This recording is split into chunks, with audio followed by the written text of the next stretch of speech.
గుంటూరు జిల్లాలో పుష్కర పనులు చివరి దశకు చేరుకున్నాయి. ప్రధాన ఘాట్లు అమరావతి, సీతానగరం స్నానఘట్టాలతో పాటు పల్నాడు ప్రాంతంలోని ఘాట్లు ఈసారి కీలకం కానున్నాయి.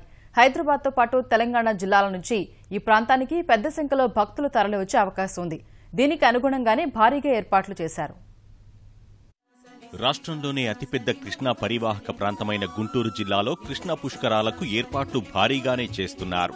జిల్లా వ్యాప్తంగా ఏకంగా 80 స్నానవాటికలను నిర్మించారు. జిల్లాలో 258 కిలోమీటర్ల మేర 15 మండలాలను తాకుతూ కృష్ణానది ప్రవహించనుంది. కృష్ణా పుష్కరాలను పల్నాడు ప్రాంతంలో పండుగలా నిర్వహించేందుకు ఏర్పాట్లు సాగుతున్నాయి.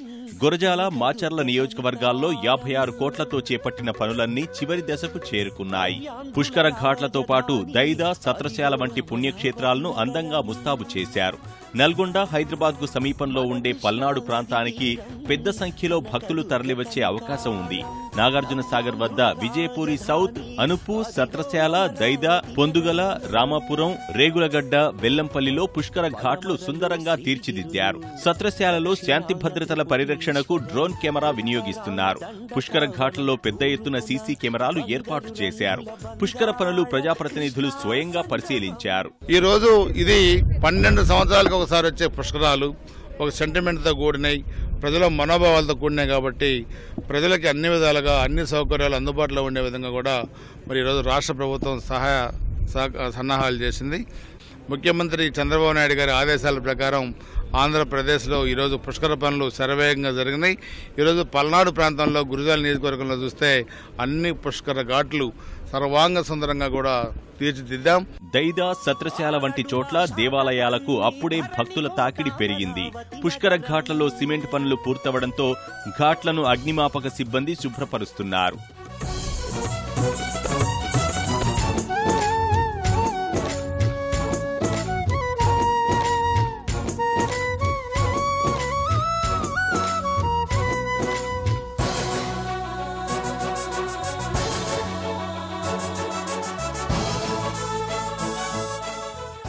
పుష్కరాల సందర్భంగా చెన్నై, కోల్కతా వైపు వెళ్లే వాహనాలను ఈ నెల 11 నుంచి గుంటూరు సమీపంలోని బుడంపాడ నుంచి తెనాలి, పెనమూడు వారధి మీదుగా మళ్లించనున్నారు. భారీ వాహనాలను బైబిల్ మిషన్ ప్రాంగణంలో నిలిపివేసి రాత్రి 10 నుంచి తెల్లవారుజామున 3 వరకు జాతీయ రహదారి మీదుగానే అనుమతిస్తారు. శాలివాహనుడు మలినాడు శాతవాహనుడు ఆ విష్ణు కుండీనులతో మరునాడు రెడ్డి రాజులు పలనాడు విజయనగరము ఏలిన మన తెలుగు రాజులు గౌతముని పదముద్రలతో జయదు.